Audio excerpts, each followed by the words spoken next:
Olá a todas, sejam bem-vindas. Sou Isabel Valente Gomes, sou de Portugal e é uma honra profunda fazer parte deste primeiro encontro internacional de mulheres tartistas. Este é um espaço sagrado onde mulheres falam para mulheres numa linguagem energética, intuitiva e simbólica que só nós sabemos sustentar com tanta verdade. E vou começar com uma frase de Henry Ford. Sim, eu sei, é um homem. Mas, curiosamente, quando falamos de confiança, muitas vezes os homens tornam-se o nosso melhor espelho. Mesmo quando duvidam, agem. Mesmo quando não sabem, avançam. A sua confiança nem sempre é sustentada por certezas, mas existe.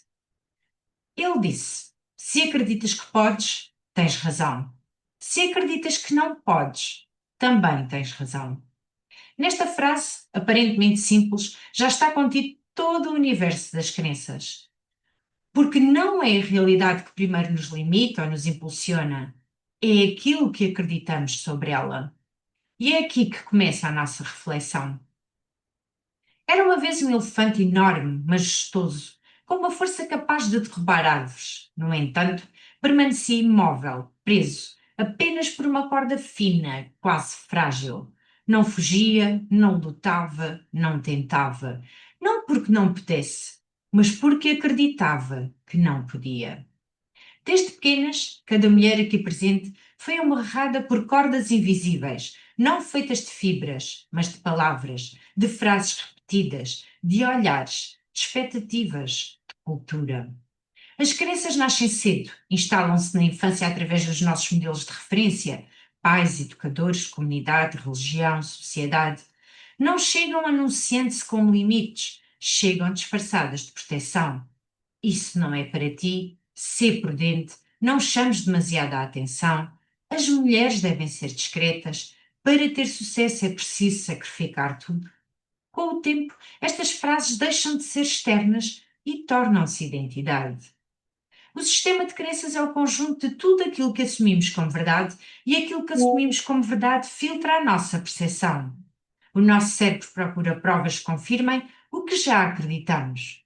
Se acreditamos que não somos capazes, encontraremos evidências. Se acreditamos que merecemos prosperar, também. Assim funciona a mente, assim se constrói a confiança e assim também a se destrói.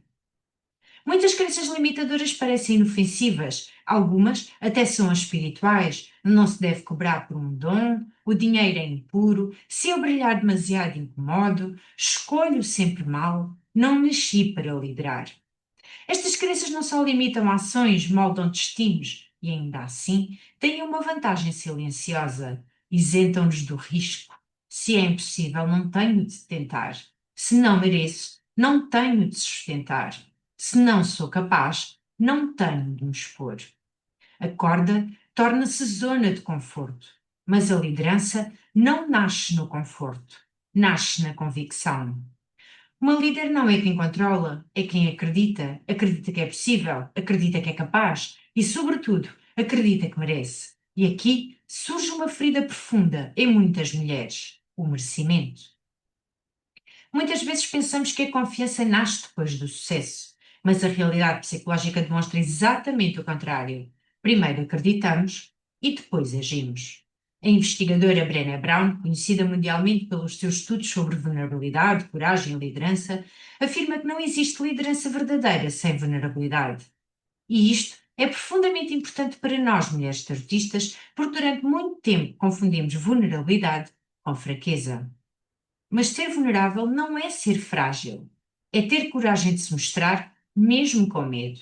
E talvez aí resida uma das maiores diferenças entre confiança autêntica e perfeccionismo. Muitas mulheres esperam sentir-se completamente preparadas para começar, esperam o momento perfeito, a validação perfeita, a segurança absoluta. Mas a confiança raramente aparece antes do movimento. A confiança constrói-se a caminhar. Os homens, em muitas ocasiões, foram socializados para agir mesmo quando duvidavam. As mulheres, pelo contrário, muitas vezes foram educadas para duvidar, mesmo quando estão preparadas. E isso cria uma enorme diferença na forma como ocupamos espaço. Fomos educadas para cuidar, para sustentar, para acompanhar, mas nem sempre para ocupar o centro, nem sempre para liderar. nem sempre para cobrar o justo pelo nosso trabalho espiritual, nem sempre para afirmar com a serenidade: eu sei o que faço. No entanto, a confiança não é arrogância, é coerência interna. Existe até um fenómeno psicológico muito estudado chamado Síndrome da Impostora, descrito pelas psicólogas Pauline Clance e Suzanne Imes. Curiosamente, afeta especialmente mulheres altamente competentes, mulheres preparadas, inteligentes, sensíveis, experientes, mulheres que ajudam os outros todos os dias, mas que internamente sentem que ainda não são suficientes. Como se a qualquer momento alguém fosse descobrir que não merecem o lugar que ocupam. E isto é devastador, porque uma mulher pode ter talento, conhecimento e sensibilidade extraordinária e ainda assim viver emocionalmente diminuída por uma crença. Por isso, o empoderamento feminino não consiste apenas em aprender mais, consiste também em desaprender. Desaprender a culpa, desaprender o medo, desaprender os silêncios. O psicólogo do desenvolvimento Uri Bronfenbrenner explicou que cada ser humano é moldado por sistemas interligados, família, cultura, contexto histórico, ambiente social. Não somos seres isolados. As nossas crenças são tecidas numa rede coletiva. Por isso, falar de liderança feminina no tarot implica também falar de cultura, de interseccionalidade, de identidade. Uma mulher pode ser aceita por ser profissional, mas questionada por ser espiritual. Pode ser reconhecida como tarotista, mas criticada por praticar magia. Pode ser admirada pela sua sabedoria, mas julgada pelo seu sucesso económico. Quando uma parte de nós não é aceite, a confiança fragmenta-se. E sem confiança não há liderança sustentável. Em consulta vemos isso constantemente. Uma pessoa não está bloqueada pelo destino, está condicionada pela interpretação que faz do destino. Não está limitada pelo tarô, está limitada pelo que acredita que o tarô significa para ela. O nosso papel não é impor uma verdade, é acompanhar para questionar. Em que momento essa crença se tornou certeza? A quem pertence realmente? Ainda te proteges ou agora limita-te? A médica e investigadora Alyssa Rankin demonstrou como as crenças influenciam até os processos de cura física. A mente não é um conceito abstrato, modifica a biologia, altera a resposta imunológica, muda resultados. Se a crença pode enfraquecer, também pode fortalecer. Mas mudar uma crença exige algo essencial: necessidade. Enquanto a corda não doer, não se rompe. Enquanto a corda não doer, não se rompe. Enquanto o benefício secundário existir, não há transformação. Por vezes esse benefício é pequeno, segurança, pertença, aprovação, mas basta para nos manter imóveis. A verdadeira ruptura acontece quando permanecer igual se torna mais doloroso do que arriscar mudar. É então que nasce a liderança.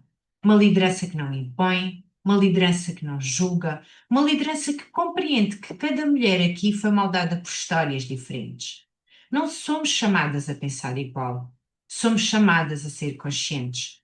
Conscientes das nossas crenças herdadas, conscientes dos nossos medos aprendidos, conscientes dos rótulos que aceitamos sem questionar. Porque os rótulos também são crenças. E quando se repetem o suficiente, tornam-se identidade. Mas nada é estático. Mudam-se os tempos, mudam-se as vontades. Cantava José Mário Branco, um dos grandes nomes da música portuguesa, cantautor, compositor e produtor. Foi uma figura fundamental na música de intervenção em Portugal, especialmente no período anterior e posterior à Revolução dos Cravos. A sua obra destacou-se pelo compromisso político, pela profundidade poética e pela coragem com que questionou estruturas sociais e culturais estabelecidas. Outro homem que se afirmou através da palavra, usando a música como instrumento de consciência e transformação.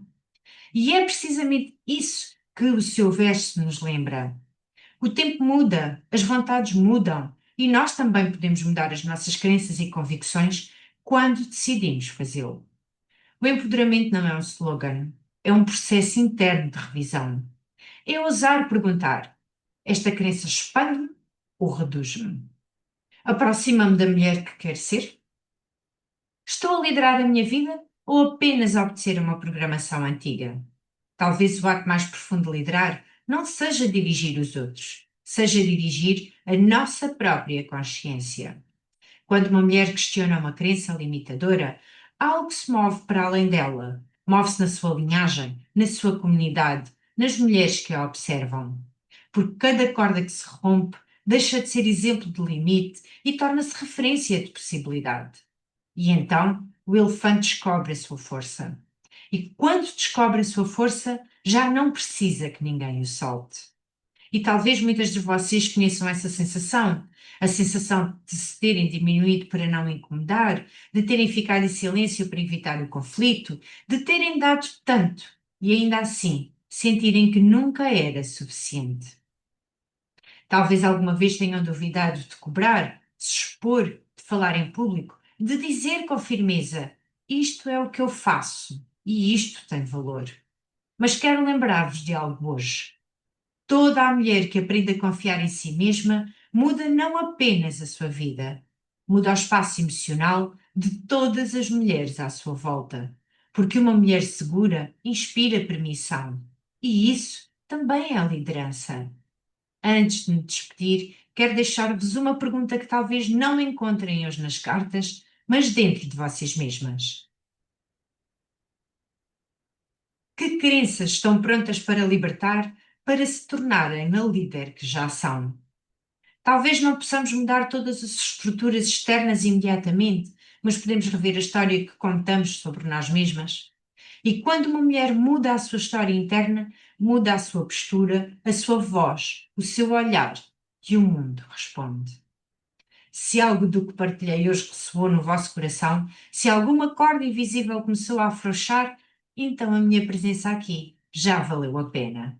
O meu trabalho em Portugal e além fronteiras nasce precisamente desse compromisso: acompanhar processos de consciência, liderança espiritual e empoderamento com responsabilidade, profundidade e verdade. Obrigada por me ouvirem, por sentirem comigo e por sustentarem este espaço onde a confiança não se impõe. Desperta-se. Lembrem-se, a corda nunca foi mais forte do que vocês. Só foi mais antiga do que a vossa consciência. E quando uma mulher desperta, já não volta a caber no lugar onde aprendeu a diminuir-se. Obrigada. Encontramos-nos pelo caminho.